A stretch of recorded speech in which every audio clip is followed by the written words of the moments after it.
वर्मा जी आपकी प्रत्याशी हैं, तो इतना बड़ा समर्थन अगर किसी दल को मिला हो तो बता दो हमें। बताओ, इतना समर्थन कभी मिला हो? और ये बीजेपी के नेता झूठ बोलने वाले आपके बीच में भी आए होंगे। एक छोटे नेता हैं जो छोटा झूठ बोल रहे हैं। इनकी पार्टी के एक छोटे नेता हैं, एक रंगी, वो छोटा झूठ बोल रहे हैं। उनसे जो बड़े हैं थोड़ा बड़ा झूठ बोल रहे हैं, और सबसे बड़े हैं तो वो सबसे बड़ा झूठ बोल रहे हैं। बताओ, झूठ बोलने वालों को सबक सिखाओगे कि नहीं सिखाओगे? हमारे किसान भाइयों, आपने देखा होगा, इन्होंने कहा कि हम किसानों की आय दोगुनी कर देंगे। अगर किसी की आय दोगुनी हुई हो तो बताओ यहां पे। किसानों की आय दोगुनी नहीं हुई। और जब धान तैयार हो गया तो किसी भी किसान का धान सरकारी खरीद नहीं हुई, किसी को कीमत नहीं मिली। और ऐसे ही किसान हमारा धान का लुट गया। और अभी जब खाद लेने गए, डीएपी लेने गए, तो किसी किसान को ये सरकार न खाद दे पाई न डीएपी दे पाई। किसी को खाद मिली हो तो बताओ। और अगर खाद की बोरी मिल भी गई होगी तो उसमें से चोरी हो गई, 5 किलो की चोरी कर ली। ये न केवल धोखा देने वाली सरकार है, बल्कि चोरी करने वाली भी सरकार है। ये चोरी कराने वाली भी सरकार है। आपने अखबार पढ़ा होगा, एक बड़ा उद्योगपति 28 बैंकों का पैसा लेके भाग गया। 28 बैंकों का 23,000 करोड़ रुपया लेके भाग गया। और ये पहली बार नहीं भागे हैं, पहले भी पैसा लेके भागे हैं। ये जो बैंकों में पैसा लेकर के भागे, ये हमारा आपका गरीबों का पैसा है जो बैंक में जमा होता है। ये ऐसी सरकार है जो गरीब की जेब से पैसा निकाल करके अमीर की तिजोरी में भर रही है। और इसीलिए आपने देखा होगा डीजल पेट्रोल की कीमत कहां पहुंचा दी। पेट्रोल 100 के पार हो गया कि नहीं? ये आ गए दोबारा तो हो सकता है डीजल पेट्रोल 200 रुपए आपको खरीदना पड़ जाए। ये महंगाई बढ़ा रहे हैं। न केवल महंगाई बढ़ा रहे हैं बल्कि बेरोजगारी भी बढ़ा दी। किसी नौजवान को नौकरी मिली हो तो बताओ। 5 साल इंतजार करते रहे कि नौकरी मिलेगी, रोजगार मिलेगा डबल इंजन की सरकार में। नौकरी मिलना तो दूर, हमारे जो परीक्षाएं होती थी, जो क्वेश्चन पेपर आते थे, परीक्षा रद्द हो गई और क्वेश्चन पेपर लीक हो गए। किसी नौजवान को नौकरी और रोजगार नहीं दे पाए। 11 लाख पद खाली है, 11 लाख। समाजवादी पार्टी ने तय किया है, समाजवादी सरकार बनेगी तो 11 के 11 लाख पदों को भर करके नौजवानों को नौकरी और रोजगार दिया जाएगा। ये गर्मी निकालने वालों को कहना चाहते हैं, विधुना की जनता ने तो तय कर लिया है गर्मी निकालने का। समाजवादी सरकार बनेगी तो पुलिस और फौज में नौकरी निकाल करके अपने नौजवानों का भविष्य बनाने का काम करेंगे। जो कुछ पैसा बजट का था सब लूट हो गई। एक गौशालाएं बनाई थी, गौशाला के नाम पर लूट हो गई। गाय भूखी मर रही हैं। और हमारे बाबा मुख्यमंत्री का सबसे प्रिय जानवर सड़कों पे घूम रहा है। बताओ, सड़कों पे टक्कर मार रहा कि नहीं मार रहा? कई लोगों की जान चली गई। समाजवादियों ने तय किया है कि अगर किसी की सांड की टक्कर से जान जाएगी तो उस परिवार की 5 लाख रुपए देने की मदद होगी। किसान भाइयों बताओ, इस सरकार ने पहले तो हमारे किसानों को उसकी फसल की कीमत नहीं दी, किसी पैदावार को सरकारी खरीद नहीं की, ऊपर से 3 काले कानून ले आए। जो काले कानून का विरोध कर रहे थे उन पर जीप चढ़ा करके जान ले ली किसानों की। अगर दुनिया में कहीं ऐसा हुआ तो बता दो हमें। हमारे अन्नदाता जो हमें पेट भरते हैं, कपड़े पहनने को देते हैं, अगर वो आंदोलन कर रहे हैं तो उनकी जान ले रही सरकार। इस सरकार ने उन्हें कुचल करके जान ले ली है और अभी सुना है जमानत जल्दी जल्दी करवा ली, उन्हें जमानत मिल गई है। जमानत इसलिए ले ली इन्होंने जल्दी जल्दी क्योंकि सरकार ने ठीक ढंग से पैरवी नहीं की। हम आपको भरोसा दिलाते हैं जमानत मिल गई होगी, लेकिन इस जनता के दरबार में, इस जनता के न्यायालय में उन्हें अभी जमानत नहीं मिली है।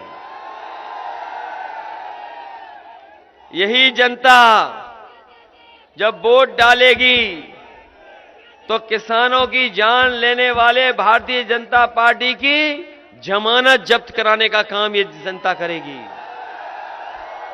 इसीलिए हम अपनी जेब में एक अन्न पोटली लेकर घूम रहे हैं आजकल। ये अन्न है, इसके अंदर ये अन्न है और लाल पोटली में है, क्योंकि लाल रंग से भारतीय जनता पार्टी के लोग बहुत घबराते हैं। ये लाल रंग की पोटली में हम अन्न लेके चल रहे हैं और हमने भी अन्न संकल्प लिया है और हम आपसे भी कहते हैं अन्न संकल्प ले लीजिए कि जिन्होंने किसानों को जान ली है ऐसी भारतीय जनता पार्टी को न केवल उत्तर प्रदेश में हराएंगे बल्कि उत्तर प्रदेश से हटा करके इनकी जमानतें जब्त कराने का काम करेंगे। ये किसानों के मान सम्मान का भी चुनाव है, इसलिए विधुना के लोगों से हम विशेष निवेदन करने आए हैं। ये विधुना का क्षेत्र समाजवादियों का आज से नहीं, बहुत पुराना क्षेत्र रहा है समाजवादियों का। इस क्षेत्र ने कभी भी समाजवादियों का साथ नहीं छोड़ा, यहां की जनता ने कभी भी समाजवादियों का साथ नहीं छोड़ा। हमारे मंच पे लज्जाराम शर्मा जी हैं, बताओ किस जमाने में लोहिया जी को चुनाव लड़ाते थे? किस जमाने में? सुन रहे नहीं सुन पा रहे? कहां है? सुन पा रहे नहीं? आगे बैठा दो। लज्जाराम शर्मा जी सोचो कब लोहिया जी को चुनाव लड़ाते थे, किस जमाने में लोहिया जी को चुनाव लड़ाया, नेताजी को चुनाव लड़ाया, धनीराम वर्मा जी को चुनाव लड़ाया, हमें चुनाव लड़ाया और आज रेखा वर्मा जी को भी चुनाव लड़ा रहे हैं। सोचो कितने पुराने, कब से जुड़े लोग हैं। इसलिए विधुना की जनता समाजवादी जनता है। कितना भी उतार चढ़ाव आए, कैसी भी राजनीतिक परिस्थितियां हो, लेकिन विधुना की जनता ने साइकिल का और नेताजी का साथ कभी नहीं छोड़ा। लोग आए होंगे, चले गए होंगे, लोग आए चले गए, लेकिन जनता ने कभी समाजवादी नेताजी और साइकिल का साथ नहीं छोड़ा। इसलिए हम आपसे विशेष निवेदन करने आए हैं। ये तीसरे चरण का चुनाव समाजवादियों के अपने क्षेत्र का चुनाव है। जब पहले चरण में, दूसरे चरण में पार्टी जीत रही है, ये तो हवा आपको पता लग गई होगी। बताओ है जानकारी कि नहीं है? 2 चरणों में ही समाजवादी पार्टी शतक मार चुकी है। ये बात आप जान गए कि नहीं जान गए? अब चुनाव नहीं बचा है। अब ये साइकिल की रफ्तार कोई नहीं रोक सकता है। मैं ये कह सकता हूं, तीसरे चरण से लेकर के 7वें चरण पर जिस तरीके से जनता वोट डालेगी, भारतीय जनता पार्टी के बूथों पर भूत नाचेंगे कोई नहीं नजर आएगा। बताओ आपकी जिम्मेदारी है तीसरे चरण की कि नहीं? तीसरे चरण में घर का चुनाव है, अपना सबका। आप चाहते हो सरकार बने कि ना बने समाजवादियों की? और विधुना की जनता जानती होगी, जब जब समाजवादी सरकार बनी है विधुना क्षेत्र का काम हुआ है। यहां पर सड़कें बनी, पुल बने, बिजली का केंद्र बने, अस्पताल ठीक हुआ, आंख का अस्पताल बेहतर हुआ, बस स्टैंड बना। और हम आपको भरोसा दिला के जा रहे हैं, आप जिताइए और जिस तरीके से विकास होता आया है और तेजी से क्षेत्र का विकास कराने का काम करेंगे। अभी मैं दिव्यापुर होके आया हूं, दिव्यापुर होकर के आया हूं मैं औरैया। वहां पर समाजवादी पार्टी की सरकार में एक प्लास्टिक सिटी बन रही थी। प्लास्टिक सिटी इसलिए बना रहे थे कि जो काम दूसरे प्रदेशों में होता है, बड़े बड़े कारखाने उद्योग दूसरे प्रदेशों में लगते हैं, बड़े पैमाने पे नौकरी रोजगार मिल जाता है। हमारे प्रदेश में खपत है, आबादी ज्यादा, इसलिए खपत सबसे ज्यादा है। प्लास्टिक की चीजें बनने का कारखाना लगाने के लिए मैंने कहा है, पहले काम शुरू कर दिया था। जब से बाबा मुख्यमंत्री आए वो काम रोक दिया। सरकार बनेगी तो प्लास्टिक सिटी बना करके वहां पे कारखाने उद्योग लगाने का काम होगा। ये सड़क जो आपकी है, मुझे याद है जब जब सड़क बनती थी फिर गड्ढे हो जाते थे, डामर वाली सड़क 1 साल में ही गड्ढे हो जाते थे। लेकिन समाजवादियों ने अच्छी सड़क बनाई और आरसीसी सीसी की बना दी। जो सड़कें खराब होंगी उनको ठीक करने का काम समाजवादी सरकार में होगा। और जिन खेतों तक पानी नहीं पहुंचा वहां पानी पहुंचाएंगे। और अभी तय किया है समाजवादियों ने कि इधर जब से बिजली का बिल आता है लोगों को करंट लगना लगता है, महंगी बिजली हो गई, इसलिए 300 यूनिट बिजली खर्च करना, पंखा चलाना, लाइट जलाना, 300 यूनिट में कोई बिल नहीं देना पड़ेगा, फ्री बिजली होगी। और इसके साथ साथ हमारे किसानों की सिंचाई की बिजली माफ, 1 भी रुपया नहीं देना पड़ेगा किसानों को। पहले बेटियों को नेताजी के समय पर पिछली सरकार में 30,000 रुपया कन्या विद्या धन मिलता था, बेटियों को आगे पढ़ाई के लिए पढ़ने जाएं। इस बार 36,000 रुपया देने का काम समाजवादी सरकार में होगा। हमारे बहुत सारे गरीब परिवार हैं, गरीब माताएं बहनें हैं, जिनके यहां कुछ भी खेती जीवन यापन के लिए कोई सरकार मदद नहीं कर रही है। कई लोगों को पेंशन मिल रही है, कम मिल रही है।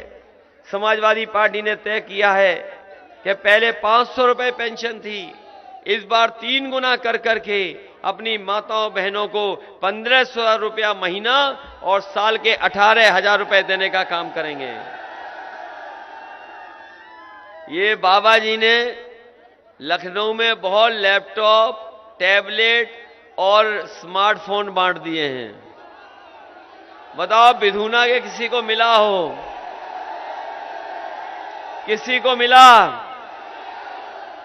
और आपको इसलिए नहीं दिया क्योंकि बाबा खुद चलाना नहीं जानते। और अब जानकारी मिली है, उनकी तस्वीर देखी होगी आपने। अभी तक तो ये झूठे पुलों की तस्वीर डाल रहे थे विज्ञापन में, झूठे हवाई अड्डे की तस्वीर डाल रहे थे, झूठी फैक्ट्री दिखा रहे थे। अभी सुनने में आया है कि बाबा मुख्यमंत्री ने अपनी भी पिक्चर ऐसी डाल दी है कि कोई पूरब देख रहा है, कोई पश्चिम देख रहा है। और ये इसलिए हुआ है कि बाबा मुख्यमंत्री मोबाइल भी चलाना नहीं जानते।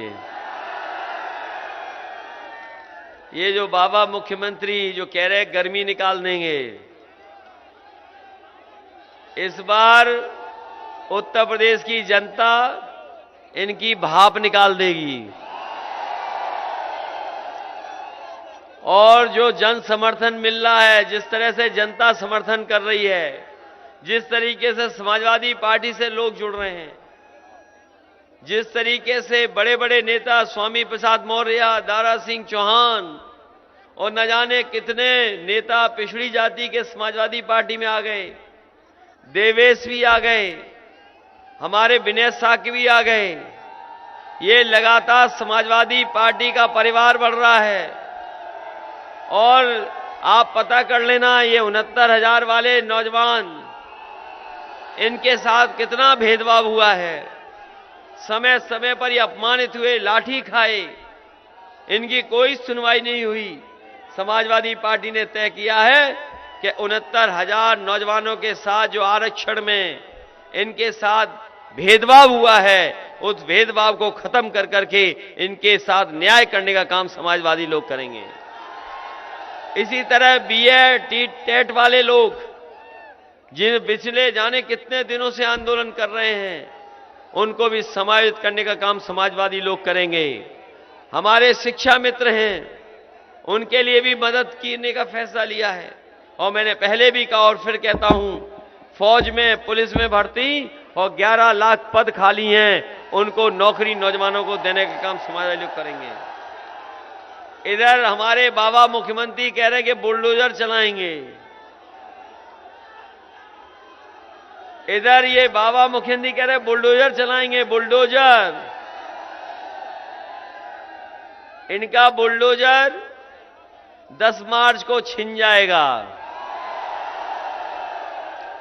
और ये जो अन्याय की बात कर रहे हैं कि अन्याय, कि इनको ठीक कर देंगे, इनको ठीक कर देंगे।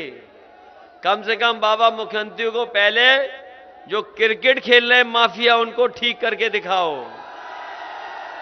और बुलडोजर इधर उधर मत ले जाओ, ले जाओ लखीमपुर और कम से कम वहां पर बुलडोजर चला के दिखाओ। इसलिए सावधान रहना इन भारतीय जनता पार्टी के लोगों से। इन भारतीय जनता पार्टी के लोगों से बहुत सावधान रहना। चुनाव हार रहे, इसलिए कुछ भी साजिश कर सकते हैं। आपने इनकी भाषा देखी, भाषा कैसी बदल गई है। इनकी भाषा बदल गई है। और अगर इनकी शकल ध्यान से देखोगे तो दो चरणों के बाद इनकी शकल पे 12 बज गए हैं। बताओ 12 बज गए कि नहीं बज गए इनकी शकल पे? इसलिए विधुना की जनता से हमारा विशेष निवेदन है, बताओ मदद करोगे? सब कुछ भुला करके मदद करोगे? और हम अपने लोगों को भरोसा दिलाते हैं, जो नए साथी भी आए हैं, कि अब किसी तरह का अन्याय नहीं होगा। और जो लोग कानून तोड़ना चाहते हैं, जो लोग कानून नहीं मानना चाहते, हम उनसे कहेंगे समाजवादी पार्टी को वोट मत दो, चाहे जहाज ले जाओ अपना वोट। समाजवादियों ने हमेशा, और आपकी सरकार जब थी तो पुलिस के लिए 100 नंबर दिया था, जिससे गांव में, खेत पर, कहीं भी अगर हमारे किसानों के साथ झगड़ा हो जाए, गरीब अगर कहीं परेशानी में आ जाए, तो फोन मिला करके पुलिस को बुला सकता था। 10 मिनट में, 15 मिनट में पुलिस मदद के लिए पहुंच जाती थी। लेकिन जब से बाबा जी ने 100 नंबर का 112 नंबर किया, हमारी पुलिस का भी कबाड़ा कर दिया। कबाड़ा हो गया कि नहीं हो गया? आने वाले समय में अगर एम्बुलेंस बढ़ानी पड़ी गरीब की मदद के लिए, कि गांव-गांव उनके इलाज के लिए कहीं अस्पताल का अच्छा इंतजाम करना पड़ा, तो अपनी विशेष महिलाओं के लिए भी और जो गरीबों के लिए फ्री एम्बुलेंस चलाने का काम, अगर संख्या बढ़ानी पड़ेगी तो संख्या बढ़ाएंगे। और पुलिस की 100 नंबर की भी गाड़ी ज्यादा बढ़ा करके अपने लोगों को सुरक्षित माहौल में कानून से मदद करने का काम करेंगे। इसलिए मदद करिए चुनाव में सरकार बनाने के लिए। बताओ सरकार बनाना चाहते हो कि नहीं? हमने सब लोगों को जोड़ लिया, सब दलों को भी जोड़ लिया। इतने दल आपके साथ आ गए हैं, सब दल आ गए आपके साथ। आ गए कि नहीं आ गए? और ये लोग कभी कभी आरोप लगाते हैं हम पे और आप पर। हम इनको कहना चाहते हैं, समाजवादी सरकार बनेगी तो 3 महीने के अंदर जाति जनगणना करने का काम करेंगे। कम से कम समाज में जान जाएं लोग कि किसकी कितनी आबादी है, और आबादी के हिसाब से हम सभी लोगों को हक सम्मान देंगे, स्थान देंगे, और जरूरत पड़ेगी तो उन्हें सम्मान देने का भी काम करेंगे। इसलिए हम विशेष धन्यवाद देते हैं अपने देवेश साकी जी का, विनय साकी जी का, नवल किशोर जी का, कक्का जी से लेकर के राम बाबू जी, और हमारे दद्दा बैठे हैं, पाल साहब बैठे हैं, सिद्ध गोपाल जी, बहुत पुराने नेता हैं ये लोग। मुझे उम्मीद है कि हमारे बुजुर्गों का आशीर्वाद मिलेगा इस चुनाव में, और ये नौजवान हमारा साथ देंगे उत्तर प्रदेश को आगे खुशहाली के रास्ते पे ले जाने के लिए। मैं एक बार फिर आपका धन्यवाद देता हूं, और इस उम्मीद और भरोसे के साथ कि सबसे बड़ी जीत अगर कहीं होने जा रही है तो इस बार रेखा वर्मा जी की होने जा रही है जीत। बताओ, मेहनत करोगे आप लोग जिताने के लिए? इससे अच्छा माहौल विधुना में कभी नहीं देखा कि सब जाति धर्म के लोग आपके साथ आ गए हों, और जो छोड़ के चले गए उन्हें आने मत देना अब दोबारा। क्यों मनोज जी, तुम तो नहीं आने दोगे? जो चले गए जाने दो उन्हें। इसलिए मदद करो, जिताओ, और उत्तर प्रदेश में समाजवादी सरकार बनाओ। समाजवादी सरकार बनते ही विकास की ओर हम लोग ले जाने का काम करेंगे। सड़क हो, पुल हो, अपने नौजवानों को नौकरी रोजगार हो, हम लोग देने का काम करेंगे। और अपनी माताओं बहनों को हम बता के जा रहे हैं, उनके लिए विशेष योजना चला करके, चाहे स्वास्थ्य के लिए, चाहे उनकी शिक्षा के लिए, और चाहे नौकरी के लिए, जो 33% आरक्षण देने की बात की है, हम दे करके उनको भी समाज में आगे बढ़ाने का काम समाजवादी लोग करेंगे। इन्हीं शब्दों के साथ बहुत बहुत धन्यवाद। हम अपने डॉक्टर नवल किशोर जी का भी बहुत बहुत धन्यवाद देंगे, जो लगातार जनता के बीच में सेवा करते रहे, और देवेश जी और विनय जी को बता के जा रहे हैं सरकार बनेगी तो उन्हें भी हम सम्मान देने का काम करेंगे। बहुत बहुत धन्यवाद।